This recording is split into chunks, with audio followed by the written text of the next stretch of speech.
Olá você que nos acompanha aqui na página Anderson Cruz.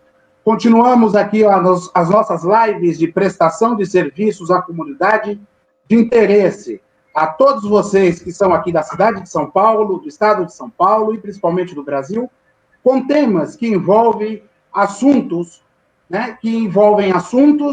de interesse público. E hoje estamos aqui mais uma vez com o nosso amigo advogado Arthur Rolim, para colocarmos assuntos que estão na pauta do dia, principalmente que mexe com a vida de todo mundo nesses últimos anos, né? Que foi a pandemia, né? O efeito Covid-19, que acabou mudando a vida de todas as pessoas, praticamente, né? Não tem, portanto, uma só pessoa que não foi atingida por causa da pandemia e do Covid-19. Então, Arthur, boa noite para você. Muito obrigado por mais uma vez estar conosco aqui na nossa live, Juntos e Conectados. Boa noite, meu grande amigo Anderson Cruz.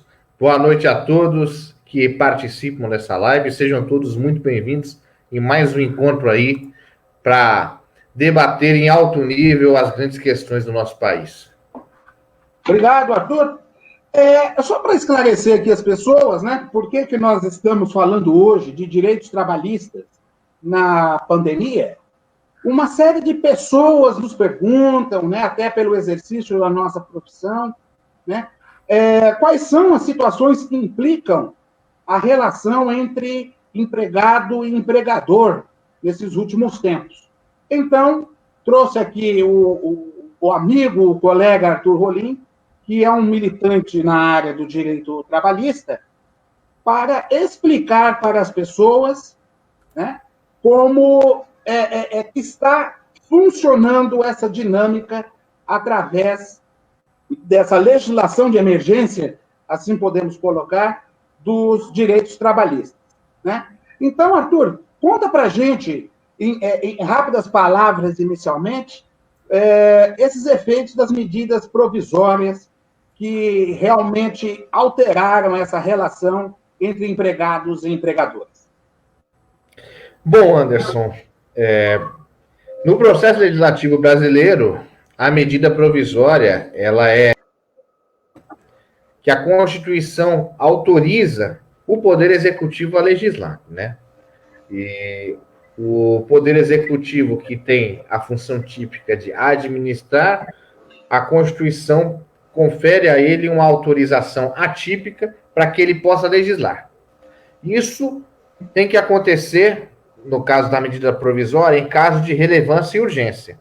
E eu acho que temos que concordar que nesse tempo de pandemia é imperioso, é relevante e urgente regulamentar as relações de trabalho durante esse surto do novo coronavírus, porque o trabalho está relacionado diretamente com a livre iniciativa, e se você não cria mecanismos para que o trabalhador se mantenha empregado e o empregador mantenha o exercício da sua atividade, evidentemente, o país entra em colapso e a dignidade da pessoa, de todos os brasileiros, fica em risco. Então, a ideia dessa medida provisória, basicamente, é conferir uma autorização temporária para que empregador e empregado passem juntos por esse período de pandemia, sem sofrer grandes abalos econômicos, financeiros. E você pode analisar em um panorama, no que diz respeito à MP 927 e à MP 936, que ela mantém uma tendência iniciada no governo anterior, com a reforma trabalhista, que é de privilegiar a negociação individual entre empregador e empregado. Então, para quem está nos acompanhando no nosso programa, aqui, já que nós estamos conectados, essa relação pactuada entre empregador e empregado continua valendo, então a medida provisória segue essa linha, é isso? Exatamente. A medida provisória, ela diz respeito a questões relacionadas a recolhimento de FGTS, redução de jornada, suspensão do contrato de trabalho, e tudo isso fica condicionado a uma negociação individual entre empresa e empregado. Agora, lembrando que a MP 936, ela prevê que essa negociação individual só vai se aplicar para os funcionários que recebem salário igual ou inferior a R$ 3.135, ou o funcionário que é portador de diploma de nível superior e que receba um salário igual ou superior a 2 vezes o limite máximo da Previdência. Então, se você é um funcionário que não possui nível superior, se você é um funcionário que recebe acima de R$ 3.135, para você usufruir, por exemplo, do auxílio previsto pelo governo durante a pandemia, para você ter o direito à suspensão do contrato de trabalho, assim como para a empresa ter direito a não recolher o FGTS, a não pagar o terço de férias durante a pandemia, ela vai precisar de uma negociação coletiva. Certo. E essa negociação coletiva, importante colocar para quem nos acompanha, né, que o sindicato está envolvido, não é isso? O sindicato da categoria. Exatamente. Claro que na maioria dos casos, pelo que eu tenho verificado com os clientes que consultam o meu escritório, Gregorini Viana Sociedade de Advogados, são contratos de trabalho que envolvem um salário inferior a R$ 3.135. Então, o acordo lá fica individual entre o patrão e o empregado, mas é sempre bom deixar claro que para quem recebe acima de 3.135, vai precisar de intervenção sindical para homologar para homologar todas essas tratativas transitórias que vão durar enquanto durar o decreto de calamidade pública no Estado brasileiro. Então, é muito importante as pessoas perceberem que essas regras estão valendo para este momento. Né? Então, desde quando foi declarada a pandemia no território nacional, tá? E depois, ao término da pandemia, os contratos de trabalho voltam a ser regidos como antigamente. Perfeitamente. Olha, a MP, em um primeiro momento, a MP, pela Constituição, ela dura 60 dias e pode ser prorrogada por mais 60 dias. Ela tem que durar, no máximo, portanto, 120 dias. A tendência é que, se a pandemia passar de 120 dias, ela vai ser convertida em lei pelo Congresso Nacional. Mas, mesmo assim, todos os artigos dessa MP, se convertidos em lei, eles deixam bem claro que essas hipóteses são transitórias e elas só vão vigorar enquanto permanecer o decreto de calamidade pública federal. Acabou o estado de calamidade pública, acabou esse regime especial. Então, isso é importante das pessoas perceberem, né? Que não vai ser algo permanente e que tem um prazo para acabar, mas diante do quadro de pandemia, nós não sabemos ainda exatamente quais serão as datas. Porque, geralmente, quando conversam conosco ou quando surge alguma dúvida, perguntam quando é que vai ser a data, até quando, e nós não conseguimos precisar, não é verdade? Exatamente. Até porque é uma questão muito nova, né? Essa pandemia. Você vê que a expectativa era que o pico da contaminação do coronavírus no Brasil primeiro seria em abril. Então, a MP, em sua plenitude, ia durar 60 dias e ia estar tudo resolvido. O pico não chegou em abril, não chegou em maio, não chegou em junho, já estamos em julho. Então, é muito provável que a MP chegue nos seus 120 dias e o Congresso vai convertê-la em lei, para que dure pelo menos até dezembro. Certo. Mas, lembrando sempre, ela está totalmente condicionada à situação de calamidade pública. Portanto, cessou a calamidade pública, o dono da tua empresa vai ter que voltar a pagar o teu FGTS. Vamos lembrando aqui uma situação. A medida provisória 936, ela foi publicada no dia 1º de abril de 2020, que ela autorizou a redução, né, de salários e seus colaboradores em 25%, 50% e até 70% proporcionalmente à redução da jornada de trabalho. E ela coloca uma série de requisitos para isso. Significa também que o empregador não pode demitir o empregado também. É pertinente essa colocação? Exatamente, porque a redução salarial, a empresa, ela vai deixar de pagar uma parte do salário e o governo vai passar a custear essa remuneração do funcionário. Então, obviamente, o governo exige uma contrapartida. E essa contrapartida é o funcionário que celebra esse contrato individual de suspensão do contrato de trabalho ou redução da jornada com consequente redução de salário, ele tem que ficar ciente de que ele está com estabilidade.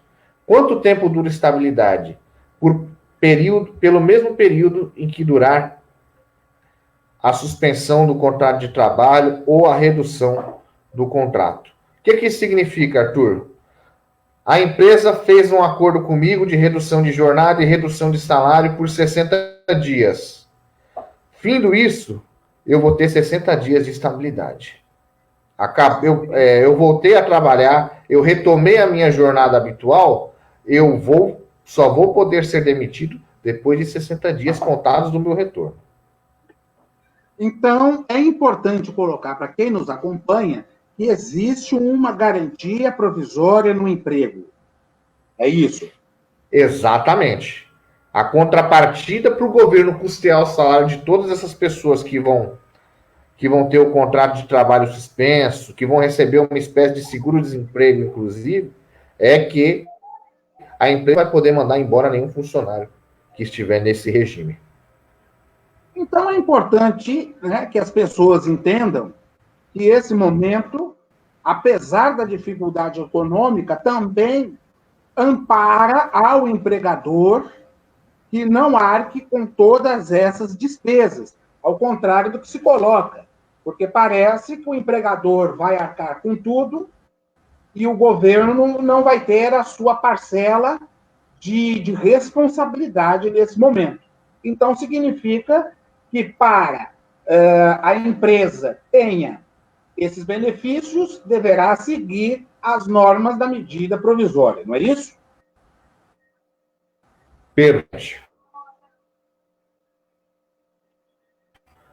Até porque... É bem isso mesmo, né? Isso mesmo, pode continuar, pode prosseguir. Não, que às vezes eu estou colocando isso porque dá um pequeno tilt. Quando a gente faz programa ao vivo, acontece essas situações. Então, não fiquem desesperados, porque a gente ainda continua no fio da meada. Uma outra situação que é bem colocada, que a medida provisória 936 também trouxe a suspensão do contrato de trabalho. O que seria isso? Conta para a gente. Pois muito bem. O período de suspensão do contrato de trabalho, ele está regulamentado nessa MP 936, que foi prorrogada por mais 60 dias pelo Senado Federal. E é bom deixar bem claro que, durante esse período, o funcionário, ele vai ficar em casa, ele vai ter o seu salário custeado pelo governo, como se fosse um seguro-desemprego, mas é bom deixar claro uma coisa que tem muita gente fazendo confusão. Você não vai ficar em casa, se você está com o seu contrato de trabalho suspenso, você não vai receber o seu salário que você recebia quando você estava trabalhando. Você vai receber uma remuneração de acordo com a tabela do seguro-desemprego. Aonde eu quero chegar com isso? Vamos supor que você recebia um salário, enquanto estava trabalhando, de até R$ 1.599,61, de acordo com a tabela do Ministério do Trabalho. Com a suspensão, o governo vai te pagar 80% da sua remuneração, do que você recebia. Se o seu salário era acima de R$ 1.599, aí vai até R$ 2.666, o governo vai te pagar 50%, estou vendo aqui a tabela, porque é muita informação. Ele vai te pagar a média salarial, que exceder a R$ 1.599, multiplicada por 50% e somada a R$ 1.279. Se o seu salário é acima de R$ 2.600, você vai receber um valor fixo de R$ 1.813. Bom, mas eu quero pegar esses dois exemplos, afinal de contas, a população não ganha mais do que 3 salários mínimos, então acho que já dá para exemplificar aqui para quem nos acompanha. Porque se nós compararmos a renda das pessoas, não passa disso, e infelizmente, devido aos efeitos da pandemia, a capacidade de renda das pessoas tende a cair, se já não caiu. Vamos aguardar os dados, em especial, do IBGE. Mas... É bom deixar bem claro que essa suspensão, ela aplica... Desculpe. Ela acontece pelo período máximo de 60 dias. O governo vai pagar teu salário só por 2 meses. Podem ser 2 períodos intercalares de 30 dias, ou seja, a empresa pode suspender o teu contrato por 30 dias, aí você volta, de repente você está trabalhando, a empresa percebe que não vai conseguir se manter aberta, pode suspender de novo por mais 30 dias. Ele pode fazer esse tipo de situação. Então, volta a trabalhar, suspende, volta a trabalhar, suspende. Ele pode fazer esse tipo de jogo. Isso mesmo. Exatamente. Certo. Agora, eu recebi aqui uma pergunta do senhor Walter Santos. Existe alguma ligação entre a necessidade para receber o auxílio emergencial ao empregado com a vinculação de algum programa de qualificação? Existe alguma relação dessa? Olha, em um primeiro momento, a Lei 936, ela exigia um direcionamento para algum programa de qualificação. Ocorre que, posteriormente, o governo editou uma outra MP, eu estou tentando achar aqui o número dessa MP, e esse capítulo, que obrigava o direcionamento para um programa de qualificação, foi totalmente revogado. Então, respondendo à pergunta do nosso amigo, a resposta é não. Então, é bom ficar atento que pode surgir uma situação como essa. Então, ele já está devidamente amparado e tende, né? É não.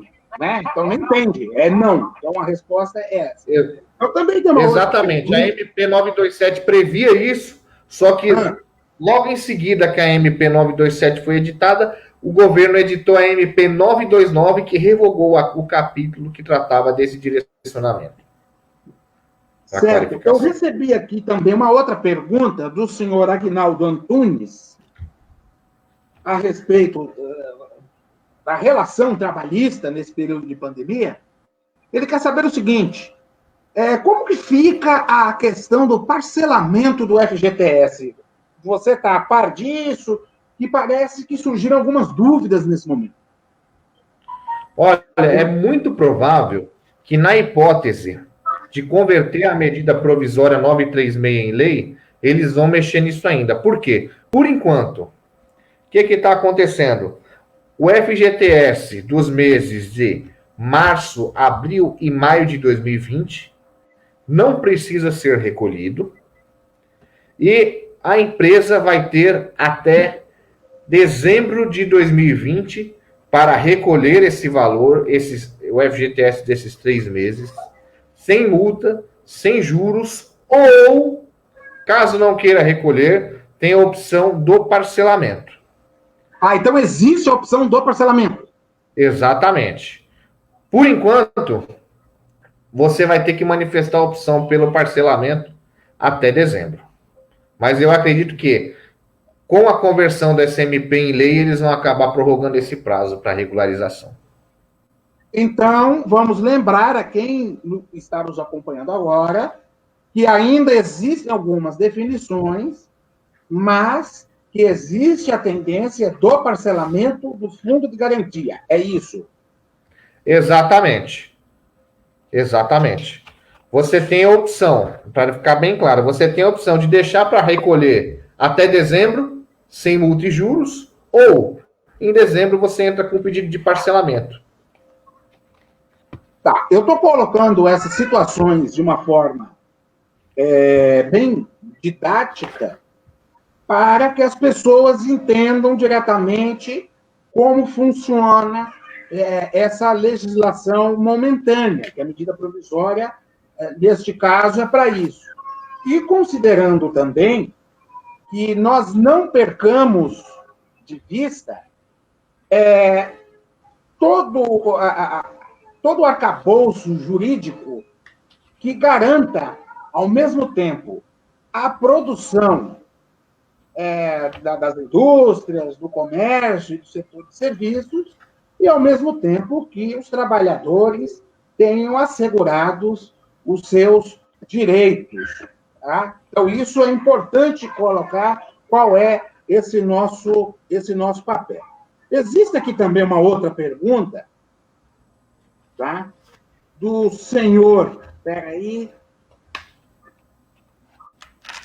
Ele se apresenta como Leonardo apenas, e ele coloca aqui exatamente o seguinte.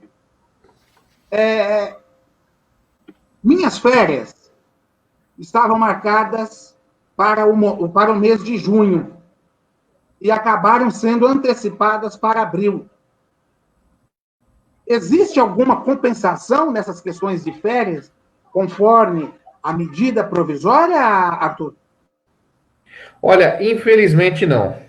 Na verdade, para o trabalhador, ele acabou saindo em prejuízo. Por quê? A MP acabou entendendo que essa pandemia constitui motivo de força maior e estabeleceu um regime especial para as férias enquanto durar a pandemia.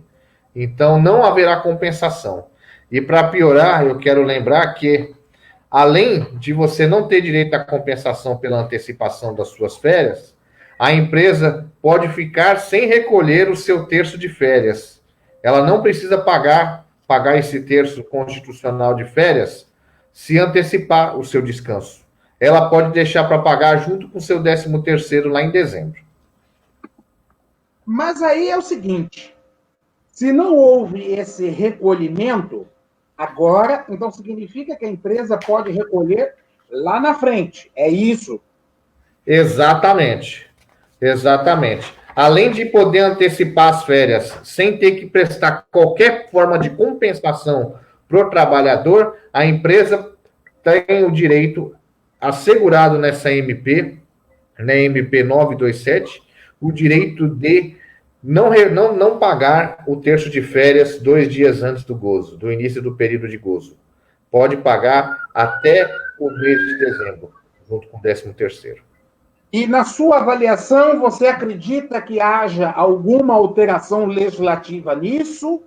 Ou você acompanhou? Porque eu faço algumas avaliações, porque não tem nada definido. Então, vamos deixar claro a quem está nos acompanhando agora que, às vezes, necessitamos de respostas objetivas e as coisas não são bem assim. Principalmente num período de emergência como esse que nós estamos vivendo. Cada coisa vai acontecendo conforme a sua necessidade. Não é verdade? Então, a gente coloca isso até para diminuir um pouco a angústia das pessoas que querem uma resposta rápida. E as coisas não são bem assim. Vão conforme a necessidade de adequação legislativa e movimentação econômica mas você acredita que possa haver alguma alteração nisso, que pode implicar alguma situação desagradável? Qual é a sua avaliação? Olha, pelo que eu tenho acompanhado a tramitação legislativa dessas duas MPs, a que trata das férias, eu até estou fazendo uma retificação, é a 927. A 936 ela vai tratar do benefício a ser pago durante a suspensão do contrato de trabalho. Enfim, retomando, eu tenho acompanhado a tramitação e, pelo menos por enquanto, no Congresso Nacional não houve a apresentação de nenhuma emenda parlamentar por parte de deputado ou de senador nesse sentido, de prever alguma compensação para quem já tinha férias programadas. Então, é bom lembrar que, na medida em que esse estado de emergência seja continuado, estas regras continuem. Nós estamos falando aqui como tendência. Pode ser que na próxima semana haja alguma emenda, haja alguma propositura nesse sentido que possa trazer algum avanço. Aqui tem uma pergunta que é bem pertinente, eu considerei, Peraí, que às vezes a gente consulta o celular aqui, dá uma... Lucas Vieira, né? Do Lucas Vieira, ele pergunta o seguinte: para aqueles que tiverem esses estabelecimentos fechados, como bares e restaurantes, segue essa mesma legislação ou tem que ter uma legislação diferente, adequada? Qual seria a sua visão em relação a isso? Dando a resposta do Lucas Vieira. Ele quer saber a minha visão quanto a isso, né? Ele não quer saber porque parece que não está contemplado quem tem bares e restaurantes, que foi uma situação genérica, né? Então ele queria saber a sua visão, que parece que ele é proprietário de um estabelecimento desse. Perfeito, porque de fato você pode ver que essas duas MPs, elas foram direcionadas para os contratos de trabalho de uma forma bem genérica, bem geral, bem abstrata. Porque a pandemia pegou todo mundo de surpresa e, com base nisso, você vê que eles tiveram um cuidado de limitar a suspensão do contrato de trabalho a 60 dias, a condicionar a estabilidade dos desempregados para não ter uma onda de desemprego, a redução do salário dos funcionários, com a consequente redução de jornada. E eu acredito que o legislador não pensou em quem tem bares e restaurantes. Devia, no mínimo, ter dado autonomia, ter colocado um artigo delegando aos estados e municípios a prerrogativa de regulamentar isso. Porque você pode verificar que esses setores, no meu entender, são os que mais estão sofrendo, pelo menos aqui na capital, São Paulo. Você vê os shoppings reabrindo, mas a praça de alimentação não. E você vê que é um setor que gera inúmeros empregos, é um setor totalmente estratégico para uma cidade de negócios que nem São Paulo, e está sofrendo com essas regulamentações. Porque hoje eu estava lendo no Estadão uma reportagem de que a prefeitura liberou a abertura de pizzarias, mas das 11 da manhã às 17 horas. Alguém pede pizza nesse horário? Aqui no Brasil, não. Se fosse em Nova York, tudo bem, porque em Nova York se tem uma cultura de consumo de pizza o dia inteiro. Por isso que Nova York é a cidade que mais consome pizza no mundo, né? Então fica difícil para o dono do restaurante manter esse pessoal empregado. Tanto que, pelo menos os clientes que eu tenho no escritório, a grande parte optou pela demissão em massa. Nem fez suspensão do contrato de trabalho, não aplicou redução de jornada, mesmo auferindo receita com delivery, preferiu dispensar pessoal, por falta dessa previsão específica para bares e restaurantes. Infelizmente, o setor de bares e restaurantes tiveram grandes problemas. O setor cultural também foi a nocaute. Teatro, com cinema, exposições, museus, não funcionaram, tanto que houve salvo engano, na Assembleia Legislativa do Estado de São Paulo, a Lei Aldir Blanc, que seria um auxílio emergencial para o setor cultural, para poder continuar as atividades desses produtores, porque realmente nós não sabemos como é que eles ficarão, no caso específico do setor cultural, mediante a essa situação, e hoje se utiliza um termo do que seria esse novo normal. Quer dizer, nós não sabemos ainda quando será esse novo normal e, principalmente, essas pessoas precisam da sobrevivência, né? Como é que faz se nós não tivermos esse papel de atender principalmente esses setores que foram praticamente nocauteados? Concorda com isso, Arthur? Qual é a sua avaliação? Não, com certeza, porque você vê que ao mesmo tempo em que tem muita regulamentação, não tem regulamentação nenhuma. Porque, em vez dos entes federativos direcionarem a sua atividade legislativa para regulamentar a manutenção dos contratos de trabalho em bares, em restaurantes, no setor cultural, eles estão preocupados em restringir abertura e fechamento, que é um trabalho que não demandaria muita complexidade, que não demandaria esse excesso de regulamentação e uma regulamentação burra, porque eu não preciso ser dono de pizzaria para saber que autorizar o funcionamento das 11 da manhã às 5 da tarde não vai ajudar a nenhuma pizzaria a manter sua atividade.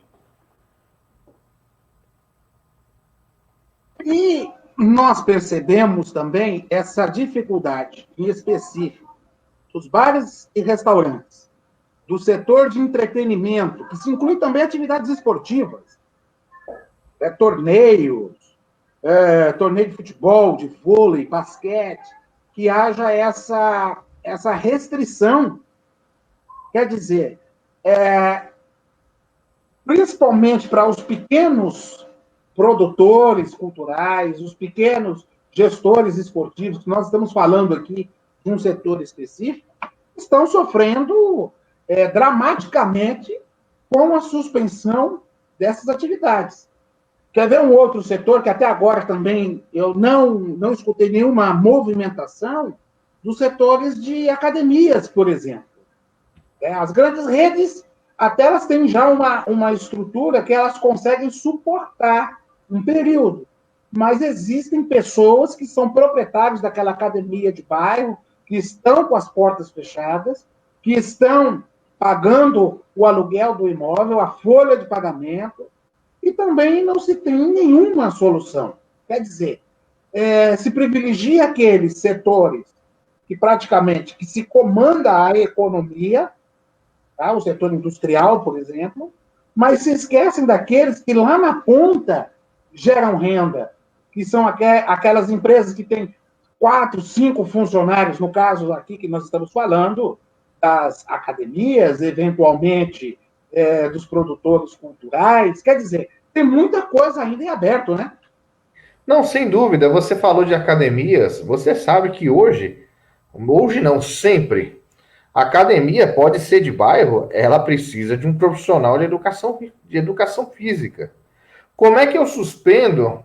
Eu faço uma MP, eu suspendo o depósito do FGTS. O que custa para mim suspender os efeitos da mora das contribuições associativas devidas ao Conselho Regional de Educação Física? Afinal, a regulamentação é federal.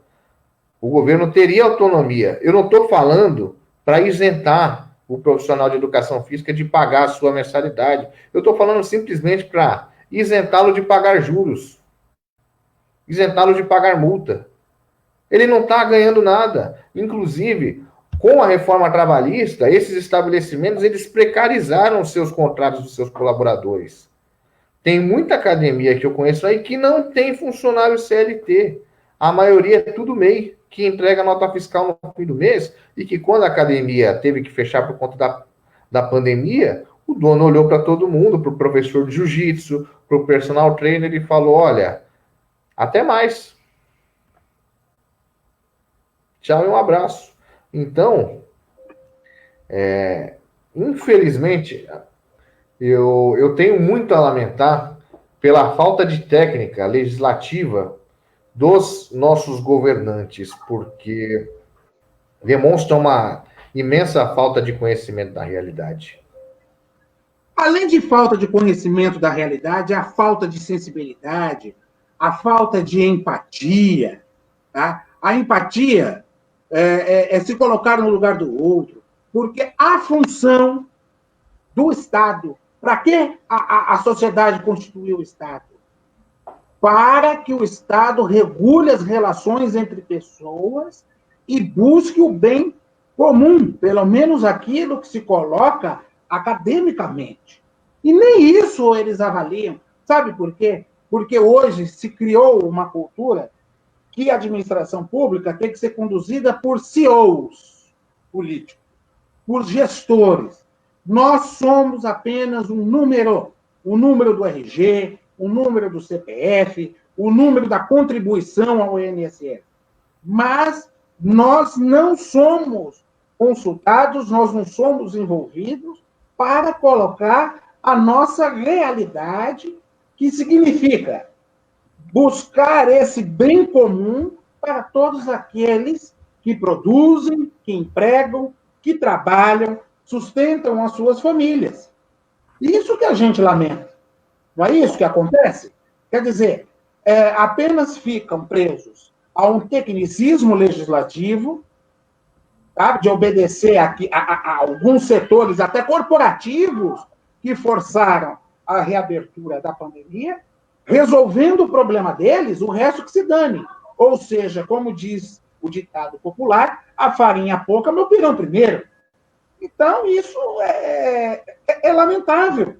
Tá? Então, eu gostaria de colocar aqui para você o seguinte: hoje nós estamos procurando o melhor formato aqui do nosso programa. Esse bate-papo ele é ótimo, procuramos colocar de uma situação bem didática, e eu gostaria que você pudesse fazer os seus comentários finais dessa nossa live, que está tratando dos direitos trabalhistas na pandemia. Arthur, bola com você. Bom, mais uma vez eu quero agradecer a oportunidade de discutir um tema de extrema relevância. Já estamos aí chegando nos 80 dias de que as MPs 927 e 936 foram editadas e ainda restam muitas dúvidas quanto à vigência, quanto a esse regime transitório dos contratos de trabalho. E essa live de hoje foi uma forma de deixar bem claro algumas coisas que parecem obscuras para a maioria da população. E justamente a maioria que mais é atingida por essas MPs. Eu só queria, antes de fazer o meu comentário final, falar de duas coisas que foram objeto de muitos de questionamentos no escritório, que eu gostaria de compartilhar com vocês. Que a primeira é que o funcionário que trabalha em refeitório, a lei, o funcionário que trabalha em refeitório, agora ele está no home office, a lei ela não prevê o que será desse funcionário para se alimentar. Ela não exige da empresa uma compensação para que o funcionário que antes comia no refeitório da empresa, faça sua refeição em casa agora. E eu queria registrar essa crítica, porque tem muita gente aí que no home office está pagando para trabalhar, que não tem nem vale-refeição. E eu só, para finalizar também, muitos me perguntaram sobre o funcionário aposentado, porque tem muita gente que está aposentada e continua trabalhando. Esta MP prevê que o indivíduo que está trabalhando, o aposentado, o indivíduo que já tem sua aposentadoria por tempo de contribuição, que tem sua aposentadoria por idade e que está com um contrato de trabalho em vigor, ele não vai receber, no caso de suspensão do contrato de trabalho, ou no caso de redução da jornada, a parcela correspondente à parcela que seria paga pelo governo. A MP bloqueou isso, o que foi outra injustiça. Pois muito bem, peço desculpas a vocês pelo meu celular. Enfim, queria só deixar essas duas críticas aí, para falar dessas injustiças que fizeram com o trabalhador aposentado, que nessa pandemia não vai receber o auxílio do governo e vai continuar trabalhando no home office, e para o trabalhador que comia na lanchonete da empresa e que agora está tendo que tirar do próprio salário para comer em casa. Quero agradecer ao Arthur Sanches pelo trabalho de divulgação das nossas lives, sempre competente na área de comunicação. Um abraço para o Arthur Sanches e a todos vocês que acompanharam. Conte sempre conosco. Anderson, mais uma vez, parabéns pela iniciativa. Continuamos juntos, inspirados pelo seu exemplo de liderança, pelo seu exemplo de profissional. E um forte abraço e boa noite. Obrigado, Arthur, pela participação. E se vocês tiverem alguma dúvida, este vídeo está no Facebook. Podem perguntar, podem sugerir alguns temas para nós aqui da produção da live. O Arthur tem aqui uma cadeira cativa para discussão de assuntos que envolvem o interesse geral. Tá? Então, mais uma vez, obrigado a todos vocês que participaram dessa live. Continuamos juntos e conectados. Um forte abraço a todos e até a próxima oportunidade. Oi.